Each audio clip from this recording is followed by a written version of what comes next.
ಇನ್ನು ಜಮ್ಮು ಕಾಶ್ಮೀರ ಸೇರಿದಂತೆ ಗಡಿಯಲ್ಲಿ ಹೇಗಿದೆ ಸ್ಥಿತಿ ಅಂತ ನೋಡ್ತಾ ಹೋದ್ರೆ ಪಾಕಿಸ್ತಾನದ ನಿರಂತರ ದಾಳಿಯಿಂದಾಗಿ ಜನ ಆತಂಕಕ್ಕೊಳಗಾಗಿದ್ದಾರೆ. ಅವರನ್ನ ಸ್ಥಳಾಂತರಗೊಳಿಸಲಾಗ್ತಾ ಇದೆ. ಗಡಿ ಪ್ರದೇಶದ ಜನರ ಸ್ಥಳಾಂತರಕ್ಕೆ ಸೂಚನೆಯನ್ನ ಕೊಡಲಾಗಿದೆ. ಸುರಕ್ಷಿತ ಸ್ಥಳಗಳಿಗೆ ತೆರಳಿ ಅಂತ ಜನರಿಗೆ ಸೂಚನೆ ಕೊಡ್ತಾ ಇದ್ದಾರೆ. ಈಗಾಗಲೇ ನಾವು ನೋಡಿದ್ವಿ, ಬಂಕರ್ಗಳ ನಿರ್ಮಾಣ ಆಗಿರುವಂತದ್ದು, ಅಲ್ಲಿ ಆಶ್ರಯವನ್ನ ಹಲವರು ಪಡ್ಕೊಂಡಿದ್ರು ಗಡಿ ಭಾಗದಲ್ಲಿ. ಜೊತೆಗೆ ಈಗ ಒಮ್ಮಿಂದು ಮೇಲೆ ಪಾಕ್ನಿಂದ ಕ್ಷಿಪಣಿಗಳ ಉಡಾವಣೆಗಳಾಗ್ತಾ ಇದೆ, ಡ್ರೋನ್ ದಾಳಿಗಳಾಗ್ತಾ ಇದೆ. ಅದೆಲ್ಲವನ್ನ ಕೂಡ ನಮ್ಮ ಸೇನೆ ಸಮರ್ಥವಾಗಿ ಅದನ್ನು ನಿಭಾಯಿಸ್ತಾ ಇದೆ ನಿಜ. ಆದರೆ ಯಾವೊಬ್ಬ ನಾಗರಿಕರಿಗೂ ಯಾವುದೇ ಸಮಸ್ಯೆಯಾಗಬಾರದು ಅನ್ನುವಂತಹ ಮುಂಜಾಗ್ರತಾ ದೃಷ್ಟಿಯಿಂದಾಗಿ ಅವರನ್ನ ಸುರಕ್ಷಿತ ಸ್ಥಳಗಳಿಗೆ ಸ್ಥಳಾಂತರವನ್ನ ಮಾಡಲಾಗ್ತಾ ಇದೆ. ಎಲ್ಲಾ ಗಡಿ ಪ್ರದೇಶದ ಜನರ ಸ್ಥಳಾಂತರ, ಯಾಕಂದ್ರೆ ಇನ್ಫಿಲ್ಟ್ರೇಟರ್ಸ್ ಕೂಡ ಬಹಳಷ್ಟು ಕಾಟವನ್ನ ಕೊಡ್ತಾ ಇದ್ದಾರೆ. ಉಗ್ರರನ್ನ ನೆರವಿನೊಂದಿಗೆ ಪಾಕಿಸ್ತಾನ ಒಳಗನುಸುಳೋದಕ್ಕೆ ಅವರನ್ನ ಬಿಡ್ತಾ ಇದೆ. ಹಾಗಾಗಿ ಅವರನ್ನ ಕೂಡ ಸದೆಬಡಿತಾ ಇದೆ ನಮ್ಮ BSF. ಆದರೆ ಇದೆಲ್ಲದರ ನಡುವೆ ಜನಸಾಮಾನ್ಯರ ಸುರಕ್ಷತೆಯ ದೃಷ್ಟಿಯಿಂದಾಗಿ ಅವರನ್ನ ಸುರಕ್ಷಿತ ಸ್ಥಳಗಳಿಗೆ ಸ್ಥಳಾಂತರಿಸೋದು ಬಹಳ ಪ್ರಮುಖ ಆಗುತ್ತೆ. ಆ ಕಾರ್ಯ ಈಗ ನಿರಂತರವಾಗಿ ನಡೀತಾ ಇದೆ. ಎಸ್, ಈ ಬಗ್ಗೆ ಮಾತನಾಡ್ತಾ ಹೋಗೋಣ. ನಮ್ಮೊಂದಿಗೆ ಅತಿಥಿಗಳಿದ್ರು. ಈಗ ಮತ್ತೋರ್ವ ಅತಿಥಿ ಜಾಯ್ನ್ ಆಗಿದ್ದಾರೆ. ನಿವೃತ್ತ ಮೇಜರ್ ಚಂದ್ರಶೇಖರ್ ಸವಡಿ ಅವರು ಕೂಡ ಜಾಯ್ನ್ ಆಗಿದ್ದಾರೆ. ಸರ್, ನಾವು ನೋಡ್ತಾ ಇದೀವಿ ಆಪರೇಷನ್ ಸಿಂಧೂರ್ ಚಾಪ್ಟರ್ 2 ಹೇಗೆ ಸಾಕ್ತಾ ಇದೆ ಅಂತ ಅನ್ನೋದನ್ನ. ಈಗ ಈ ಸಂದರ್ಭದಲ್ಲಿ ಪಾಕಿಸ್ತಾನದ ಪ್ರತಿಯೊಂದು ಕ್ಷಿಪಣಿ ದಾಳಿಗಳನ್ನು ಕೂಡ ಸದೃಢವಾಗಿ ನಮ್ಮ ಸೇನೆ ಅದನ್ನ ಸದೆಬಡಿಯುವಲ್ಲಿ ಸಮರ್ಥವಾಗಿದೆ ಅನ್ನೋದನ್ನ ತೋರಿಸ್ತಾ ಇದೆ. ಈಗ ನಡೀತಾ ಇರುವಂತಹ ಕಾರ್ಯಾಚರಣೆಗಳನ್ನ ಗಮನಿಸ್ತಾ ಹೋದಾಗ ಎಷ್ಟು ದಿನ ಸಾಗ್ಬೋದು ಸರ್? ಪಾಕಿಸ್ತಾನ ಇನ್ನೂ ದಾಳಿ ಮಾಡುವಂತ ಸಾಮರ್ಥ್ಯ ಇದೆಯಾ ಅದರಲ್ಲಿ? ನಮಸ್ಕಾರ ಮೇಡಮ್. ಎಸ್, ಪಾಕಿಸ್ತಾನ ಈ ವಿಷಯವನ್ನು ಮೊದಲೇ ತಿಳ್ಕೋಬೇಕಾಗಿತ್ತು. ಯಾಕಪ್ಪ ಅಂತಂದ್ರೆ ನಾವೇನಾದರೂ ಭಾರತದ ಮೇಲೆ ಸಣ್ಣ ಪುಟ್ಟ ಏನಾದರೂ ಮಾಡಿದ್ರು ಸದ್ಯಕ್ಕೆ ಭಾರತ ನಮ್ಮನ್ನು ಬಿಡಂಗಿಲ್ಲ ಅಂತೇಳಿ ಅವರಿಗೆ ಉದಾಹರಣೆ ಇತ್ತು. ಕಾರ್ಗಿಲ್ದೊಳಗೆ ಬಂದಿದ್ದರು, ಆವಾಗಲೂ ಕೂಡ ಹೊಡೆದು ಉಳಿಸಿದರು.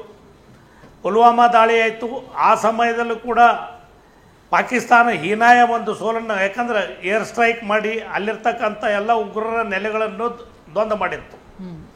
ಅದರ ನಂತರನೂ ಕೂಡ ಪಾಕಿಸ್ತಾನ ಆರ್ಮಿಯವರೇ ಮತ್ತು ISIದವರು ಸೇರಿ ಪುಲ್ವಾಮಾದಲ್ಲಿ ಏನು ಒಂದು ಘಟನೆ ಮಾಡಿದರು, ಅದಕ್ಕೋಸ್ಕರ ಅವ್ರು ತಿಳ್ಕೊಬೇಕಾಗಿತ್ತು ಭಾರತ ಶಾಂತ ರೀತಿಯಿಂದ ಐತಿ, ನಾವೇನು ಮಾಡಬಾರ್ದಂತ.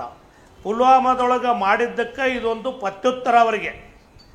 ಯಾಕಪ್ಪ ಅಂತಂದ್ರೆ ಅವ್ರು ನೋಡ್ರಿ ಯಾವ ಥರ ಮಾಡಿ ಹೊಡೆದ್ರು. ಒಂದು ಹೆಂಡರು ಮಕ್ಕಳು ಎದುರಿಗೆ ಅವರು ಗಂಡನ ಹೊಡೆದ್ರು, ತಂದೆ ತಾಯಿ ಎದುರಿಗೆ ಮಕ್ಕಳು ನೋಡಿದ್ರು.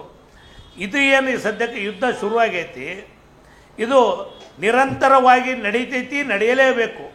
ನನ್ನ ವಿಚಾರದೊಳಗೆ ನಾನೊಂದು ಹೇಳ್ತೀನಿ, ಈ ಒಂದು ಭೂಪಟದೊಳಗೆ ಪಾಕಿಸ್ತಾನ ಅನ್ನೋ ಏನು ಹೆಸರೈತಿ ಅದನ್ನು ಅಳಕೇಸಿ ತೀರಿಸೈತಿ ನಮ್ಮ ಭಾರತ ಅನ್ನೋದು ನಮಗೆ ಒಂದು ಹೆಮ್ಮೆ ವಿಷಯ. ನಿನ್ನೆ ನೋಡ್ರಿ, ಅವ್ರ ಕ್ಷಿಪಣಿಗಳು ಬಂದಾಗ ಅವರು ಪಾಕಿಸ್ತಾನವನ್ನು ಕ್ರಾಸ್ ಮಾಡಿ ಬರೋಕ್ಕಿಂತ ಮುಂಚೆನೇ ಅವರು ಜೆಟ್ಗಳನ್ನೆಲ್ಲ ಹೊಡೆದಾಕ್ತು. ಮತ್ತು ಇದು ನಿರಂತರವಾಗಿ ನಡೀತೈತಿ. ಯಾಕಂದ್ರೆ ಪಾಕಿಸ್ತಾನ ಸುಮ್ಮನೆ ಕುಂದ್ರಂಗಿಲ್ಲ, ನಮಗೂ ಗೊತ್ತೈತಿ. ಯಾಕಂದ್ರೆ ಅವರು ನಿನ್ನೆ ಅವರ ಏನು ಆರ್ಮಿ ಚೀಫ್ ಇದ್ದರು ಅವರೇ ತಮ್ಮ ಜಾಗ ಖಾಲಿ ಮಾಡ್ಯಾರ. ಒಬ್ಬ ಪ್ರಧಾನಮಂತ್ರಿ ಹೇಳ್ತಾರೆ ಇನ್ನು ನಮಗೆ ಇದ್ರ ಕಡೆಯಿಂದ ಆಗಂಗಿಲ್ಲ ಅಂತ. ಅವರು ಯುದ್ಧ ಟ್ಯಾಂಕರ್ಗಳು ಏನು ಬಾರ್ಡರ್ ಕಡೆಗೆ ಬರಾಕಂತಿದ್ದು ಅವು ದಾರಿ ಒಳಗನ್ನ ಡೀಸೆಲ್ ಮುಗಿದು ಮುಂದೆ ನಡ್ಕೊಂತ ಹೊಂಟಾರ ಅವ್ರ ಸೈನಿಕರು. ಅವ್ರ ಕಡೆಗೆ ಯಾವುದೇ ಒಂದು ಇದು ಇಲ್ಲ, ತಯಾರಿ ಇಲ್ಲ. ತಯಾರಿ ಇದ್ದರೂ ಕೂಡ ಅವ್ರಿಗೆ ಏನು ಬೇಕು, ಯಾವ್ಯಾವ ವಸ್ತುಗಳು ಬೇಕು ಅವು ಇಲ್ಲ. ಇದ್ದುದನ್ನು ಅಷ್ಟು ಖರ್ಚು ಮಾಡ್ಕೊತ ಕುಂದಿರ್ತಾರೆ. ಭಾಳ ಅಂದರೆ 2-3 ದಿವಸ ಅವ್ರು ಏನಾದರೂ ಈ ಥರ ಮಾಡ್ಬೋದು. ಭಾರತದ ಸೈನ್ಯ ಮತ್ತು ಭಾರತದ ಡಿಫೆನ್ಸ್, ಆರ್ಮಿ, ನೇವಿ, ಏರ್ಫೋರ್ಸ್ ನಮಗೆ ತಿಳಿದ ಮಟ್ಟಿಗಪ್ಪ ಅಂತಂದ್ರೆ 1 ವರ್ಷ ನಿರಂತರವಾಗಿ ಯುದ್ಧ ನಡೆದರೂ ಕೂಡ ಸಾಕಷ್ಟು ನಮ್ಮಲ್ಲಿ ಆ ಸಾಮಗ್ರಿಗಳು ನಮ್ಮಲ್ಲಿ ಅದಾವು. ಅದೇ ಅಲ್ಲದೆ ಪೂರಾ ಜಗತ್ತು ಭಾರತಕ್ಕೆ ಇವತ್ತು ಸಪೋರ್ಟ್ ಕೊಡ್ತಾ ಇದೆ. ನಮ್ಮಿಂದ ಏನು ಬೇಕು ಹೇಳ್ರಿ, ಯುದ್ಧ ವಿಮಾನಗಳು ಬೇಕು, ಆರ್ಮ್ಸ್ ಬೇಕು, ಅಮ್ಯುನಿಷನ್ ಬೇಕು, ದುಡ್ಡು ಬೇಕು, ಏನು ಬೇಕು ಕೇಳಿದ್ದನ್ನೆಲ್ಲ ಎಲ್ಲ ದೇಶಗಳು ಕೊಡಕ್ಕಿರ್ತಾವೆ. ಅದಕ್ಕೋಸ್ಕರ ಇದು ಭಾಳ ದಿವಸ ನಡೆಯಂಗಿಲ್ಲ. ಆದ್ರೆ ಭಾರತ ಮಾತ್ರ ಈ ಒಂದು ಯುದ್ಧವನ್ನು ನಿರಂತರವಾಗಿ ಮಾಡ್ತೈತಿ ಮೇಡಮ್. ಸರ್, ತಾವು ಕಾರ್ಗಿಲ್ ಯುದ್ಧದ ಅನುಭವ ಇರುವಂತವ್ರು, ಹಾಗಾಗಿ ಕೇಳ್ತಾ ಇದ್ದೀನಿ. ಆಗಿನ ಸಂದರ್ಭ, ಆಗಿನ ಕಾಲಘಟ್ಟ, ಆಗಿನ ಪಾಕಿಸ್ತಾನದ ಸೇನೆ ಜೊತೆಗೆ ನಮ್ಮ ಭಾರತೀಯ ಸಾಮರ್ಥ್ಯ ಅದನ್ನವನ್ನ ಗಮನಿಸ್ತಾ ಹೋದಾಗ ಇಷ್ಟು ವರ್ಷಗಳಾದಂತಹ ಬದಲಾವಣೆ ನೋಡ್ತಾ ಇದ್ವಿ. ಹಂತ ಹಂತಕ್ಕೂ ಕೂಡ ನಮ್ಮ ಸೇನೆಯ ಸಾಮರ್ಥ್ಯ ಜೊತೆಗೆ ಅದಕ್ಕೆ ಬೇಕಾದಂತಹ ಎಲ್ಲ ಸವಲತ್ತುಗಳನ್ನ ಕೊಡುವಂಥದ್ದು ಅದೆಲ್ಲವೂ ಕೂಡ ಇನ್ಕ್ರೀಸ್ ಆಗ್ತಾ ಹೋಗ್ತಾ ಇರೋದ್ರಿಂದ ಆ ಕಾಲಘಟ್ಟಕ್ಕೂ ಈ ಕಾಲಘಟ್ಟಕ್ಕೂ ಏನ್ ವ್ಯತ್ಯಾಸ, ಏನ್ ಚಾಲೆಂಜಸ್ ಗಳನ್ನ ನೋಡ್ತೀರಿ ಈ ಸಂದರ್ಭದಲ್ಲಿ ತಾವು ಅಂತ? ನಾನು ಪಾಕಿಸ್ತಾನಕ್ಕರಾಗಲಿ ಅಥವಾ ಪೂರ್ವ ವಿಶ್ವಕ್ಕೆ ಹೇಳ ಬಯಸ್ತೇನೆ, ಭಾರತ ಏನು ಇದೊಂದು ದೊಡ್ಡ ಮಟ್ಟದ ಕಾರ್ಗಿಲದ ಯುದ್ಧ ಆದಮೇಲೆ ಭಾಳಷ್ಟು ಬುದ್ಧಿ ಕಲ್ಕೊಂತು. ಯಾಕಪ್ಪ ಅಂತಂದ್ರೆ ಅವರು ಇರೋದೇ ಹಿಲ್ ಸ್ಟೇಷನ್ ಮೇಲೆ, ನಾವಿರೋದು ಕೆಳಗಡೆಗೆ. ನಿಜ. ಅದಕ್ಕೋಸ್ಕರ ಎಲ್ಲ ಒಂದು ತಯಾರಿ ಮಾಡಿಕೊಂಡು ಭಾರತ ನಮ್ಗೆ ಗೊತ್ತೈತಿ ಈಗ. ಯಾಕಂದ್ರೆ ನೋಡ್ರಿ, ಇನ್ಫಿಲ್ಟ್ರೇಷನ್ ಜಾಸ್ತಿ ಮಾಡೋಕ್ಕೆ ಶುರು ಮಾಡಿತ್ತು.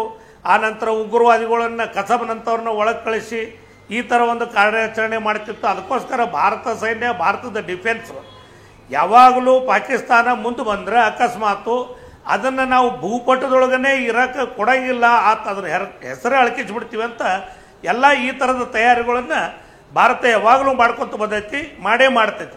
ಯಾಕಂದ್ರೆ ಕಾರ್ಗಿಲ್ ಯುದ್ಧ ಆದ್ಮೇಲೆ ಭಾರತ ಬಹಳಷ್ಟು ಒಳ್ಳೆ ಇದನ್ನ ಶಕ್ತಿಶಾಲಿ ನಮ್ಮ ಎಲ್ಲ ಆರ್ಮ್ಸ್ ಆಮ್ಯುನಿಷನ್ ತಯಾರಿ ಮಾಡ್ಕೊಂಡು ಇಟ್ಕೊಂಡೈತೆ.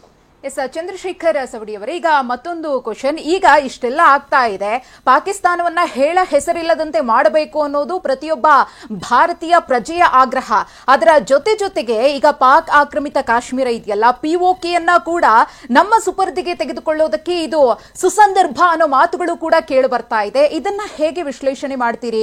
ಈಗ ಪಾಕಿಸ್ತಾನದ ಒಂದು ತಯಾರಿ ಇಲ್ಲದಂತಹ ದಾಳಿ ಇರಬಹುದು, ಅವರ ಬಳಿ ಇರುವಂತಹ ಆ ಕಳಪೆ ಶಸ್ತ್ರಾಸ್ತ್ರಗಳಿರಬಹುದು, ಆ ಮೊಂಡುತನ ಇರಬಹುದು, ಎಲ್ಲವನ್ನ ಗಮನಿಸ್ತಾ ಇದ್ದೀವಿ.